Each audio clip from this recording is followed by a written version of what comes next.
NEET UG का final result घोषित, बदली 4 लाख कैंडिडेट्स की रैंक।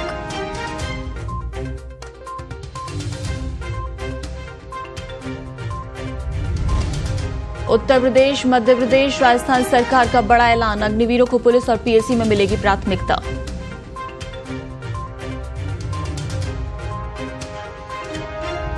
विपक्ष पर भड़के राज्यसभा के सभापति जगदीप धनखड़, जयराम रमेश से कहा आपको किसान का काखा ग नहीं पता, तो रणदीप सुरजेवाला को भी लगाई फटकार।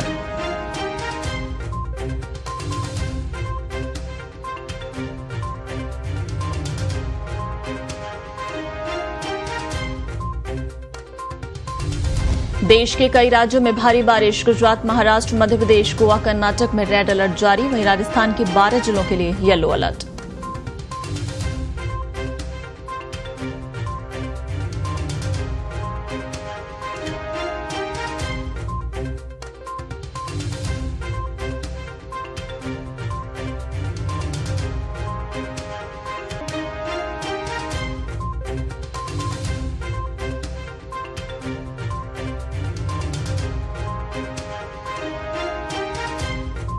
अग्निवीरों को लेकर बड़ा अपडेट, अब राजस्थान सरकार भी अग्निवीरों को आरक्षण देगी। सीएम भजनलाल ने देर रात इसकी घोषणा की। अग्निवीरों को पुलिस, वन रक्षक और जेल प्रहरी भर्ती में आरक्षण दिया जाएगा। आरक्षण 5 से 10% तक संभव है। तो अग्निवीरों को लेकर ये बड़ा ऐलान, आपको बता दें इससे पहले कल उत्तर प्रदेश और मध्य प्रदेश सरकार ने भी अग्निवीरों के आरक्षण को लेकर घोषणा की थी और अब राजस्थान सरकार भी अग्निवीरों को आरक्षण देगी। सीएम भजनलाल ने देर रात ही इसकी घोषणा की है कि पुलिस, वन रक्षक और जेल प्रहरी भर्ती में आरक्षण दिया जाएगा। 5 से 10% तक आरक्षण संभव है।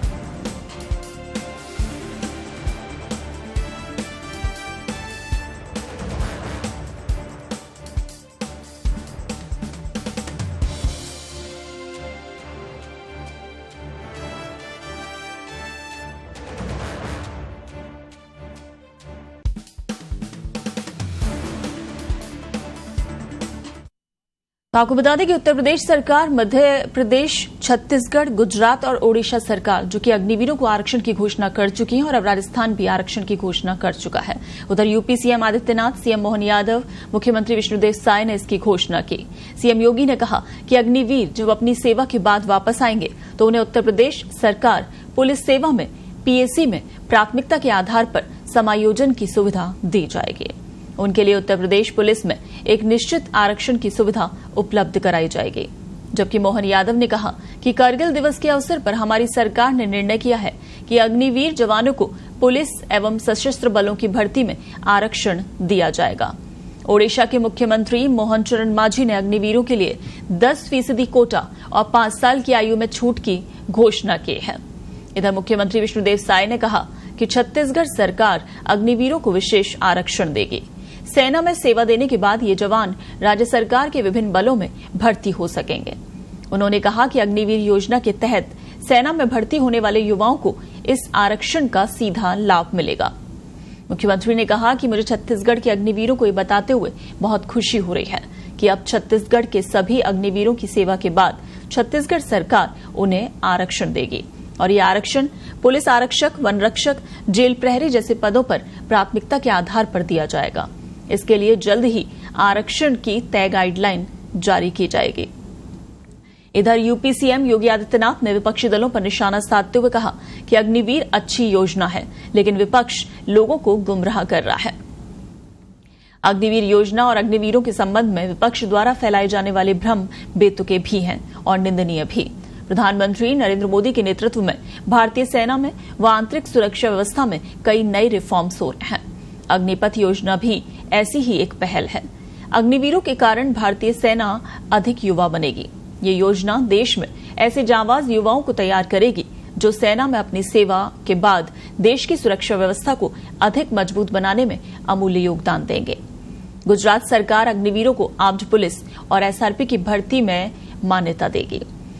हाल ही में केंद्रीय गृह मंत्रालय ने पूर्व अग्निवीरों के लिए केंद्रीय अर्धसैनिक बलों में 10% पद आरक्षित करने का फैसला किया था। हालांकि विपक्ष इसे लेकर हमलावर है। विपक्ष के कई नेताओं का ये कहना है कि अगर हमारी सरकार आएगी तो हम इस योजना को 24 घंटे के अंदर बंद कर देंगे।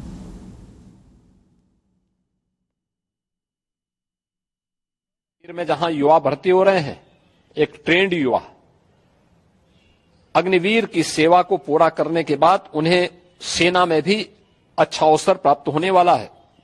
पैरामिलिट्री में, सिविल पुलिस में और विभिन्न सेक्टर में भी उन्हें समायोजन करने के लिए व्यवस्था दी जा रही है। बीएसएफ ने, सीआरपीएफ ने, सीआईएसएफ ने, अन्य तमाम हमारी जो पैरामिलिट्री हैं, उन्होंने भी इस बात की घोषणा की है और उत्तर प्रदेश सरकार ने भी इस बात को कहा है कि अग्निवीर की योजना जैसे आगे बढ़ती है और जब ये अपनी सेवा के बाद वापस आएंगे तो हम उत्तर प्रदेश पुलिस सेवा में, पीएसी में इन नौजवानों को प्राथमिकता के आधार पर समायोजन की एक सुविधा देंगे, वेटेज देंगे। उनके लिए एक निश्चित आरक्षण की सुविधा हम अपनी सेना, अपनी पुलिस में उपलब्ध करवाएंगे। एक ट्रेन मैन पावर हमें मिलेगा, अनुशासित युवा हमें मिलेगा और इसका लाभ राज्य लेने के लिए पूरी तरह हम लोग प्रतिबद्ध होंगे कि उन ट्रेंड युवाओं को हम आगे बढ़ा सकें।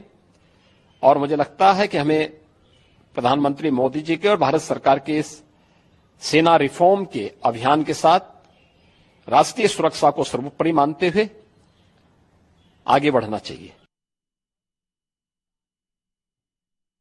और इसी बीच इस वक्त की बड़ी अपडेट सामने आ रही है। मौसम को लेकर इस वक्त की बड़ी खबर। गुलाबी नगरी जयपुर में रिमझिम फुहारों से मौसम हुआ सुहाना।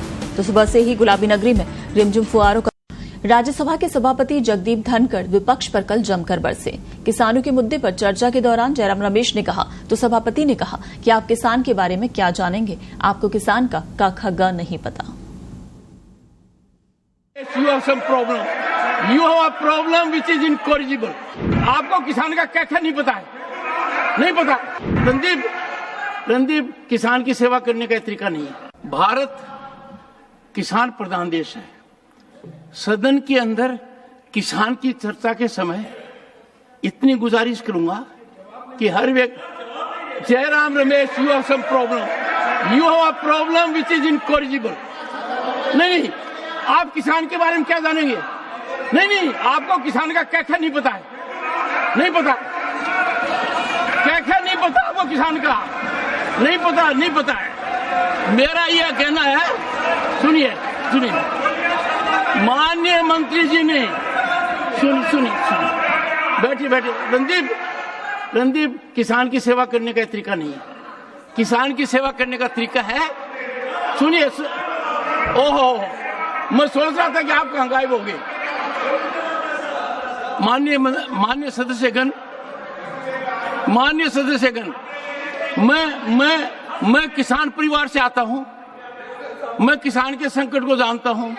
माननीय मंत्री जी ने जो कहा है और जिस विस्तार से कहा है उस पर आपको आपत्ति हो सकती है।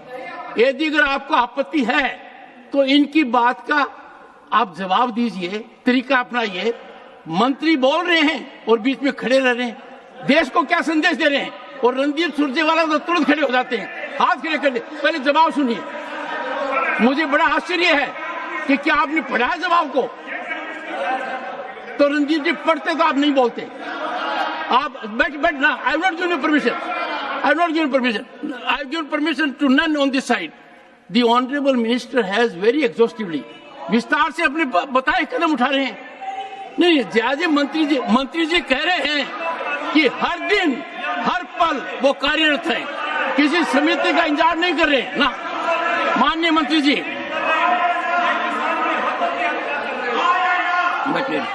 Shanmugam ji. And you don't take them. Third supplementary, Shanmugam ji, please. Only what Mr. Shanmugam says will go on record. And if anyone rises now, have it from me, I will name a person either this side or that side if they don't follow the protocol. Please, ma'am. Sir, thank you, Chairman. Jaji, please take your seat. Thank you, ma'am. Thank you, Chairman. Shanmugam ji, ask her supplementary. Please ask her. किसान के मामले में चर्चा कीजिए please, for heaven सेक अन्नदाता की इज्जत कीजिए। लंबे इंतजार के बाद आखिरकार दक्षिण पश्चिमी मानसून जयपुर सहित राजस्थान के कई जिलों में सक्रिय हो गया है। बंगाल की खाड़ी में बना कम वायुदाब का क्षेत्र परिसंचरण तंत्र में बदलने के साथ ही मानसूनी मेघ प्रदेश के कई जिलों में छा गए। राजधानी जयपुर में बीते 24 घंटों से रुक रुक कर रिमझिम बारिश का दौर जारी है और मौसम सुहावना होने पर लोगों को गर्मी और उमस से बड़ी राहत मिली है। दूसरी तरफ मौसम विभाग ने ऑरेंज अलर्ट जारी कर अगले 3 घंटों में जयपुर, दौसा, भरतपुर जिले में कहीं कहीं 1-2 दौर भारी बारिश होने की चेतावनी दी है। वहीं इधर झुंझुनू, अलवर, सीकर, टोंक, अजमेर, नागौर और करौली जिले में मेघगर्जन के साथ हल्की से मध्यम बारिश होने का पूर्वानुमान जताया है। सावन मास में रिमझिम बौछारों ने पिछले 24 घंटों में गुलाबी नगरी को जमकर तर कर दिया है। कल दोपहर से लेकर देर रात तक बौछारों का दौर चलता रहा और आज सुबह भी शहरवासी जब सोकर उठे तो रिमझिम बूंदाबांदी ने मानो लोगों का स्वागत किया। वीकेंड के चलते शहर के पर्यटन और पिकनिक स्पॉट पर सुबह से ही लोगों की आवाजाही नजर आई। सुबह मॉर्निंग वॉक पर निकले लोग भी बारिश से बचने के जतन करते दिखाई दिए। मौसम विभाग ने अगले 24 घंटों में जयपुर सहित प्रदेश के 20 से ज्यादा जिलों में कहीं हल्की से मध्यम तो कहीं कहीं भारी बारिश होने की चेतावनी जारी की है।